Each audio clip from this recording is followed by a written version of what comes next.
Alors, est-ce que je dois mettre ing? Est-ce que je dois mettre l'infinitif? Par exemple, aider quelqu'un à faire quelque chose. Est-ce que je vais dire to help someone doing something, to help someone do, to help someone to do something? Ah, j'ai l'impression qu'il y en a deux, il y a deux formes qui pourraient convenir, mais c'est bizarre. Quelle est la règle? Vous voyez, c'est ce type de questions qu'on va résoudre tout de suite. Et alors, commencez par voir la vidéo numéro 1 parce qu'elle s'enchaîne dans un ordre logique. Donc, si vous n'avez pas vu la vidéo numéro 1 de cette mini-série infinitif ou ing bien choisir en anglais, vous pouvez la visionner en cliquant sur le i en haut à droite ou sur le lien qui est juste en dessous si vous êtes sur mobile ou sur tablette. Alors, vraiment, allez voir cette vidéo parce que sinon, je pense que ça va être un peu plus dur pour tout saisir et surtout, vous avez manqué en fait tous les fondamentaux qu'on a vus avant et qui vous permettent de bien répondre au titre. D'accord?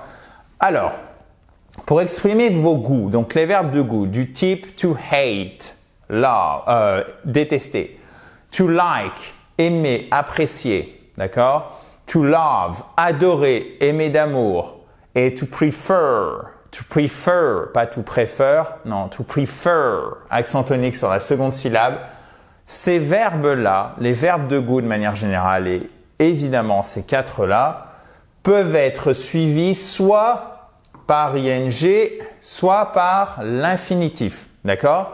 Mais il y a une subtilité. La forme en ing ne va pas transmettre le même sens que la forme avec l'infinitif. ing, c'est quelque chose qui est en train de se dérouler. C'est le processus, d'accord? Par exemple, I love cooking. J'adore le fait de cuisiner, le processus, l'activité de cuisiner, d'accord? For example, I love cooking Indian food. J'adore cuisiner de la nourriture indienne. C'est l'activité que j'aime faire, que j'aime pratiquer. Mais on peut aussi mettre l'infinitif après ces verbes de goût. I love to cook. Et là, quelle est la différence? On se penche sur le résultat, non pas le processus, mais bien le résultat. D'ailleurs, c'est exactement la même chose dans le système des temps. Quand vous avez ing, c'est une forme continue, c'est un processus. Donc là, il y a une logique dans la grammaire anglaise tout de même. I love to cook, c'est j'adore le résultat en fait de la cuisine parce que ça me permet de faire telle ou telle chose. I love to cook Indian food, for example, when I have friends over. J'adore cuisiner indien lorsque je reçois des amis, vous voyez. C'est le résultat, ça me permet de bien recevoir mes amis. En fait, moi, ce qui compte quand je dis ça, c'est le résultat. C'est pas le processus. C'est la différence entre I love cooking and I love to cook. Alright?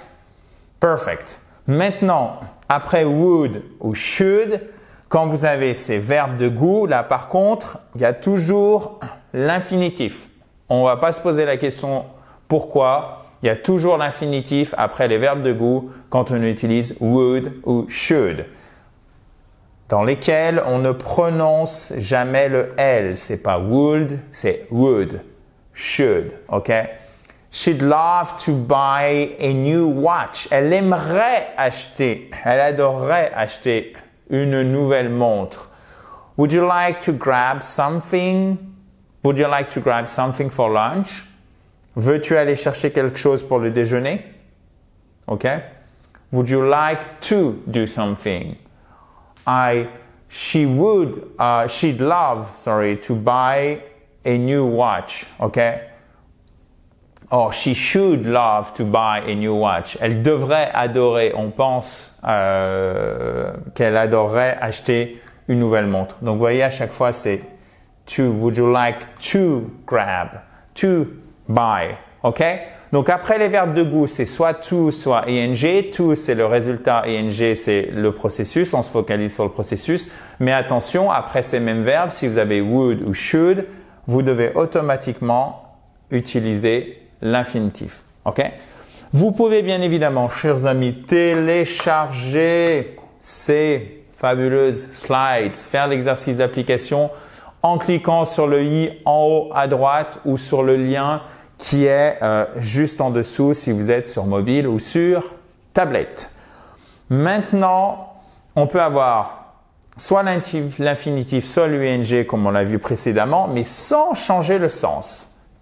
Il n'y a aucune différence. Et ça se passe notamment avec deux verbes très courants qui ont le même sens, commencer, débuter. To begin et to start. Et c'est pas to begin. Non, to begin, accent tonique sur la deuxième syllabe, comme to prefer. OK? To begin, to start, vous pouvez mettre ing ou to, ça ne change rien. Je répète, ça ne change rien. Parfois, en fait, ça ne change rien, il n'y a pas de différence. It began raining. It began to rain. C'est la même chose. Il a commencé à pleuvoir. We started eating. We started to eat. C'est la même chose. Nous avons commencé à manger. OK? Donc, avec to begin et to start, vous pouvez mettre l'infinitif ou ing. Pas de souci.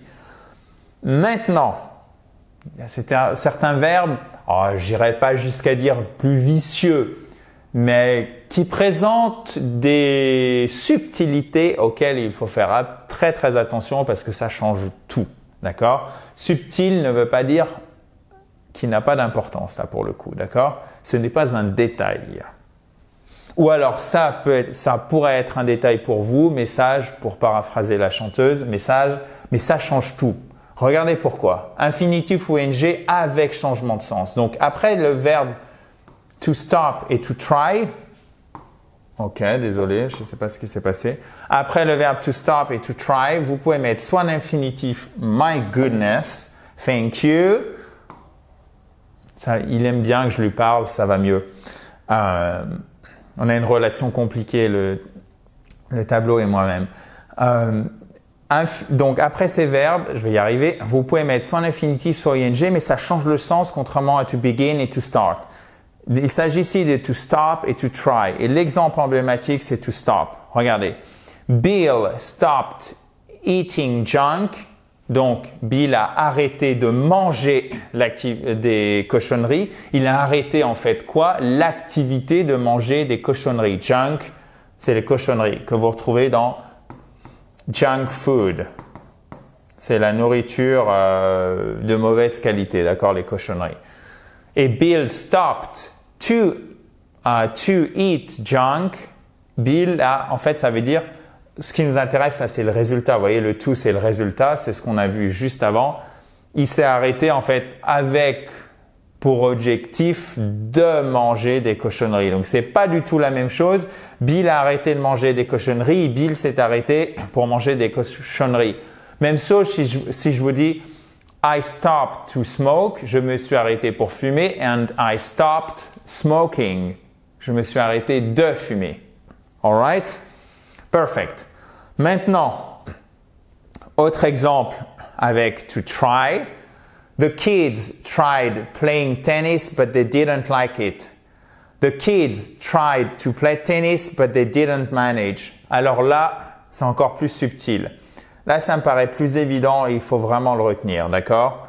Là, on est vraiment dans un niveau, au moins un bon niveau intermédiaire, voire un niveau avancé. Et je pense qu'il y a plein de natifs qui le maîtrisent peut-être intuitivement, mais qui voient pas vraiment la différence, alors qu'il y en a une. The kids tried playing tennis, but they didn't like it. Ils ont essayé, voyez, cette forme continue, c'est le processus. Donc, ça sous-entend que c'est plusieurs fois, mais ils n'ont pas aimé. Et si je vous dis the kids tried to play tennis, ils ont essayé de faire du tennis une fois, but they didn't manage, d'accord? La fois où ils ont essayé et ils ont peut-être essayé plusieurs fois. Vous voyez, là, on est vraiment subtil, hein, mais c'est toute la force de la forme de la langue anglaise, ça se base sur les formes verbales et grâce aux formes verbales et la façon dont on les construit, on peut exprimer tel ou tel sens et ça fait toute la différence. Attention, je mets des parenthèses ici, là on est vraiment sur un niveau déjà intermédiaire plus. Donc c'est bien de le comprendre, mais si par exemple vous avez un niveau débutant, ça sert à rien de chercher à le retenir et à de le recaser, si je puis dire, dans vos conversations. Par contre, ça pour tout le monde, il faut absolument le comprendre. Ok? Ensuite, Nous continuons les réjouissances. Jour 3 du festival, si je puis dire, puisqu'il s'agit de la troisième slide. Les verbes qui sont suivis donc de ing ou d'une base verbale. Donc là, il faut retenir les exemples. Hein. N'oubliez pas, practice makes perfect. C'est en pratiquant qu'on devient vraiment bon. Practice makes perfect. Alright? Il faut que vous pratiquiez. Si vous ne pratiquez pas, tout ce qu'on voit ici, vous allez l'apprendre par cœur et vous allez l'oublier 1 heure plus tard, 2 jours plus tard, etc. D'accord? Donc, du moment où vous pratiquez, que vous ayez un correspondant, vous suivez une formation, que vous soyez dans le programme qui est centré sur la pratique d'iSpeak Spoke Spoken, à savoir l'académie, tout ceci, vous allez l'apprendre peut-être en regardant ce cours, mais surtout sans même vous en apercevoir au fil de vos conversations. Mais c'est bien de le comprendre, je trouve.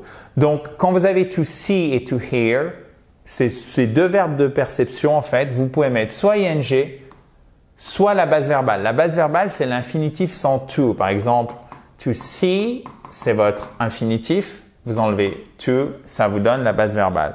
Donc, ça nous donnera par exemple, Joe heard people shouting in the house. Mais il y a quand même une différence, hein, on va le voir. Et I saw people running in the street. Donc ça, c'est votre forme avec ing. D'accord? Et il y a une petite différence avec la forme dans laquelle on met seulement la BV, la base verbale. Par exemple, Joe heard someone shout in the house et we saw her run out of her office. Parce qu'on pourrait se dire, OK, we saw her running out of her office. Ça, c'est juste, mais il y a une petite différence. Regardez, Joe heard people shouting in the house. Il a entendu des gens en train de crier de. Vous voyez, on est toujours sur le processus, sur la forme continue, le ing. I saw people running in the street. J'ai vu des gens en train de courir dans la rue. D'accord? Donc là, en fait, on met en avant une action en cours d'accomplissement. Alors que la forme avec la base verbale, c'est une action complétée, une action terminée, le résultat. For example, Joe heard someone shout in the house. OK? Il a entendu un cri, en fait, littéralement dans la maison. Il a entendu quelqu'un crier. C'est le résultat. Ah, j'ai entendu quelqu'un crier. J'ai pas entendu quelqu'un en train de crier. C'est la petite différence. OK? On pourrait dire Joe heard someone shouting in the house. That is also correct. OK? And we saw her run out of her office. Nous l'avons vu sortir de son bureau en courant. Nous l'avons vu sortir de son bureau en train de courir.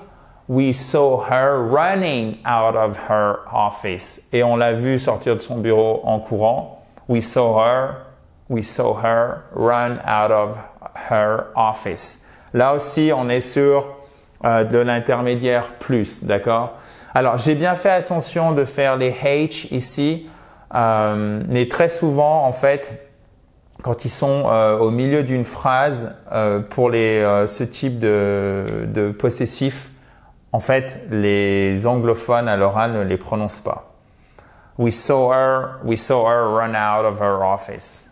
Ça va 10 fois mieux en fait. Sinon, on est obligé de vraiment bien détacher et le débit est plus lent. Là, on parle de la langue parlée. Je vous dis pas que c'est bien, que c'est la règle, non. Mais dans la langue parlée, c'est ce qui se passe. C'est comme si je vous dis je vais au lieu de je vais. Je vais y aller. Je vais y aller. Je vais y aller. Je vais y aller. C'est exactement la même chose. OK. Ensuite, help. Alors celui-ci, c'est le pompon, si je puis dire, chers amis. Il peut être suivi d'un infinitif ou d'une base verbale et ça ne change rien. Mike helped me to find a cheaper place to rent. Mike m'a aidé à trouver un endroit moins cher à louer. Et il n'y a pas de différence. OK? Everyone can help to make, or everyone can help make the world a better place. C'est la même chose. Il n'y a aucune différence que vous mettiez seulement la base verbale, seulement l'infinitif, mais ça c'est pour help. Alright? C'est tout bon, chers amis? Si vous avez la moindre question, vous n'hésitez surtout pas, vous pouvez le mettre juste en dessous dans un commentaire Et bien évidemment, faites l'exercice d'application pour voir si vous avez bien compris en cliquant sur le i en haut à droite ou sur le lien qui est juste en dessous. Quant à moi, je vous dis à très vite dans la joie et la bonne humeur, bien évidemment. Bye bye!